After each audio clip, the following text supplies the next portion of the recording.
Hello, this is Mike and Rainbow Mhm. from Dimensional Walking. And today we're going to do part two of a two-parter. And if you haven't seen part one, please go back and see part one. This is the alien intentions, good or bad alien intentions. So we're going to talk about the good ones. Part one, we did the hostile or negative intentions. And here we're going to do the good intentions that have been either perceived or actually witnessed by humans of the aliens. So here we go. The first one I want to talk about is again another oldie but goldie, which was the Betty and Barney Hill in 1981. Is you, Action. abduction, right? And of course, there's been a lot of talk about it, but one of the things that I think we should realize, at least in my opinion, is that uh, the couple was abducted. I think that's pretty undisputed, I believe, anyways. And it was like the cigar-shaped spacecraft, and they were subject to medical examinations. And the thing about it was, Benny and Barney always kind of had that feeling. They projected a feeling that these were non-threatening, and they were totally focused or 80, 90% focused on scientific curiosity that the aliens had. So they always felt very comfortable with their relationship with the aliens because the aliens treated them quite well. Okay. So, anyways, um, that was to me, it was always a positive thing of the aliens. Um, so, anyways, uh, okay, you have any comments on that, Well, Rainbow? I think if I remember correctly, Betty had gotten a map of the constellation of where the alien group who abducted them, where they were from. And when she was went through hypnosis, she actually was able to give the coordinates of where it was, and it was actually she was spot on. So I think that's a really good example of the non-threatening is when they do give you the information about where they're located and they show you and you can kind of remember it. And this is a woman that probably never would have thought about anything like that without being abducted. So her memory was very different than Barney's. But what I think is really interesting here is that for them, since they were the first big case, that that their memories and once they never the what happened to them they never varied from all the information that they ever gave out was they stuck by it, and that's just like Travis Walton. You stick by it, and they've stuck by it for years, and their family members have stated that they when they talked about it years later they kept the straight and narrow when it came to what happened. And Mhm. that's when you know that that was an important contact. And you often wonder why they at that point in time did they pick them to have contact with. You just have to if it was just coincidence, if it was timing, if they just happened to be in an area they were flying by. You have to I often wonder that about these different kinds of abductions. Don't you? Yeah, yeah, I agree. I agree. So let me talk about another one. The it's called contact. And it started in the 1950s and it actually is still going on until today. And this was a Spanish case that involves a series of alleged letters from a advanced civilization from a distant planet of Umu, and that's UMMO. The letters discuss philosophy, science, and warnings about Mm. the human's future, humanity's future. Um, and of course, the uh, authentic auth- Authenticity is debated. authenticity is debated. Thanks, Rainbow.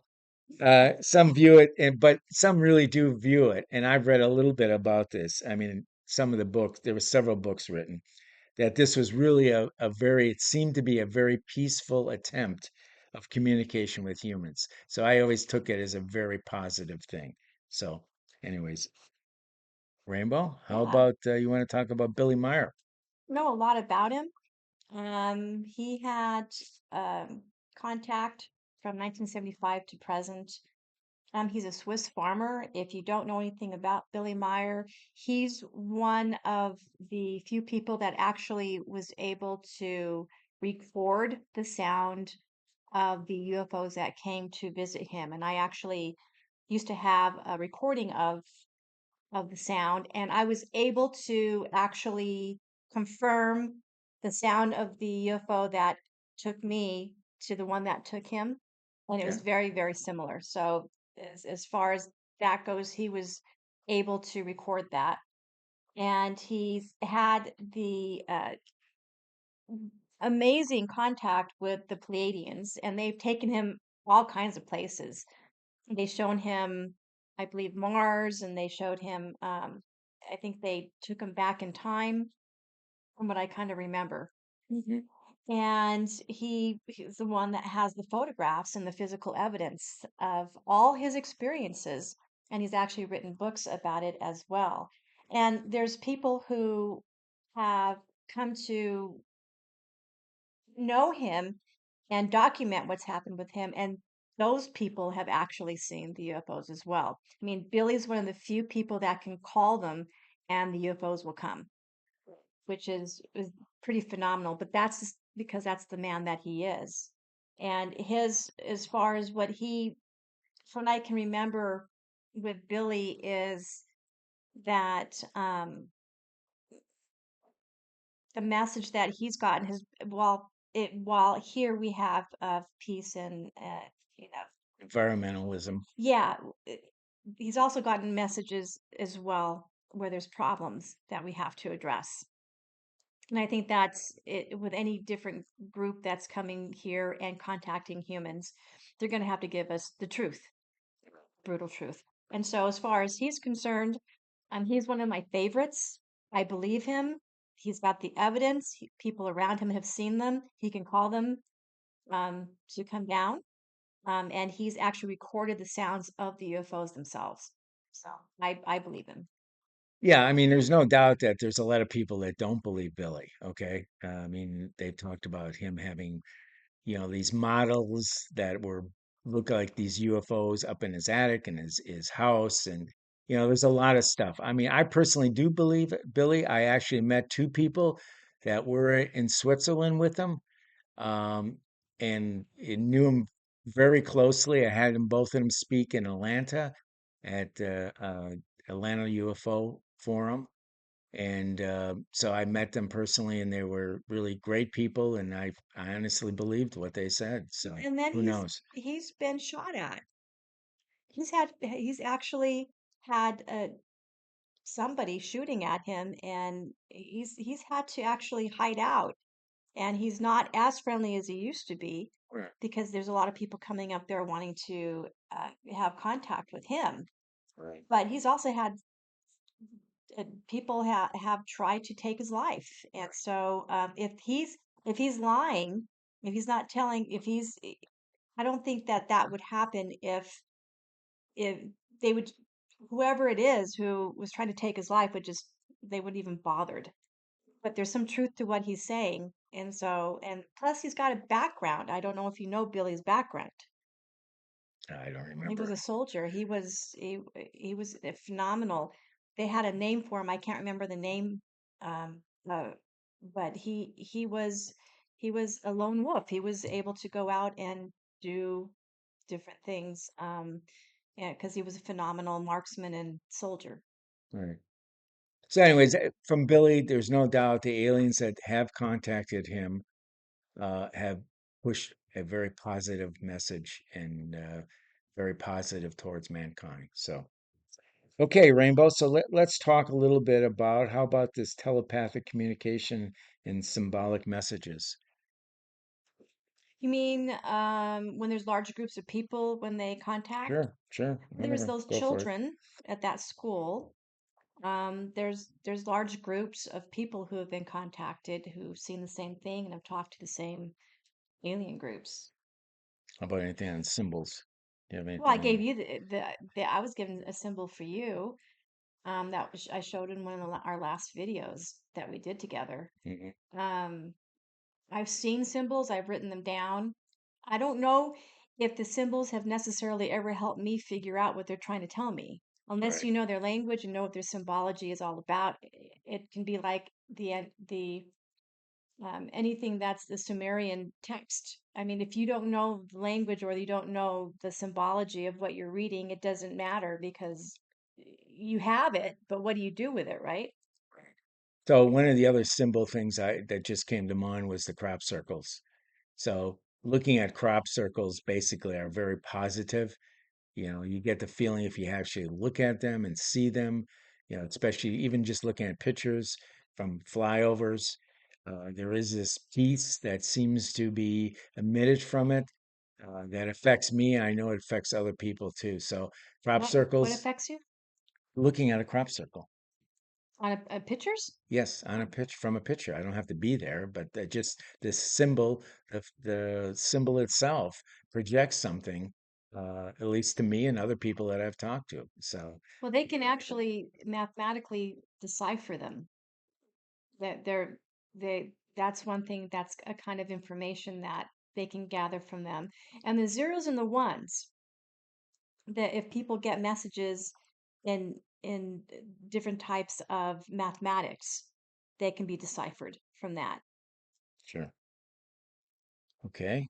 I think we talked about that. Let's go on. The next one I want to just talk about briefly is aliens. I strongly believe, and I guess I know, have, offered up some advanced technology to us. Uh, and The reason I know this is the fact that I have worked or done work for about five aerospace companies in the United States. And some of the technology they talk about, I have heard through the grapevine uh, that they have come and used it from re-engineering alien ships, uh, technology that was basically given to these companies through their government, basically, and to for the advancement of our humanity. So Oh, that's what obviously a very, aerospace companies? I'm not going to tell what aerospace companies I work for. I'm sorry. I'm not going to. So, anyways, it's five or six aerospace companies I've worked for over the years. And And you think that the ones that you worked for, the technology that they were using was given to some of it, them yes, by yes, aliens? absolutely. And what Absolutely. gave you that idea? Because I was told By they, who? people that executives that work for the company. Okay. So, and I can't divulge that, you have to sign all kinds of really interesting stuff that you won't divulge certain stuff. So, I've signed it with every one of them. So, unfortunately, that's the way it is. But anyway, so let's see what else we have. I have one more actually, and this one is an interesting one. It's called, I call this the rainbow and light. And these are, and I got this from contactees and abductees, okay? And basically, they're shown these lights kind of in a strobe light type thing, in a situation like in a room. And they encountered these lights produced some overwhelming feelings of love, peace, and connection, also often described as vivid lights and colors. And I got this from many of my contactees and abductees that they had this experience and it really had a wonderful positive So was this effect. all feeling or was it seeing someone? What do you mean? I don't understand the Well, question. the overwhelming feeling that they had, was it just all feeling wonderful or did they see somebody in the lights? No, it was just however they projected the lights to these people or presented these lights to these people, they had they were overcome with this feeling of love Like and a peace. euphoric Yeah, feeling. sure, sure. And there was no drugs involved. This is strictly by looking at these lights and how these lights were projected down on them. So they call it rainbow and light, and I've heard other people call it the same thing before. So, anyways, so that's some positive things. Now, in conclusion, I just wanted to state this. There was a gentleman, a writer from this Smithsonian magazine that I thought stated very well what we've been talking about, especially on the positive side. And his name was Dirk Mekich, and he said, uh, perhaps the biggest threat from intelligent extraterrestrials would come from a desire to dominate. After all, we humans are less intelligent than them. I don't think we can dispute that. We really can't. Like humans, they aliens would likely still have aggressive traits, since both of us in our past had to fight to arrive at the top of the food chain. So I think what he's saying is basically there's some obviously good things here, but there's also some traits on both humans and aliens that could be more aggressive. So I think what the bottom line is, there's a little bit of both. There's some good things that the aliens have projected, and there's some negative things that aliens have projected. And always remember, there's many different groups. This isn't just, we're talking about a few groups. There's probably a bunch of them, and they're out there, and they're probably living among us, etc. Oh, So, definitely, they're living among us. so, anyways, with that said, Rainbow, anything else? Are you gonna call me? Rainbow, anything else? Sorry. A little side joke, I guess. Anything else? I said I'm good. You're good. Okay. Hope you enjoyed. You can always leave a comment or you can send an email to, what is it? Dementialwalking@gmail.com. Okay. Rainbow's got me cracked up here. So, anyways, we'll see you. Bye bye. Bye.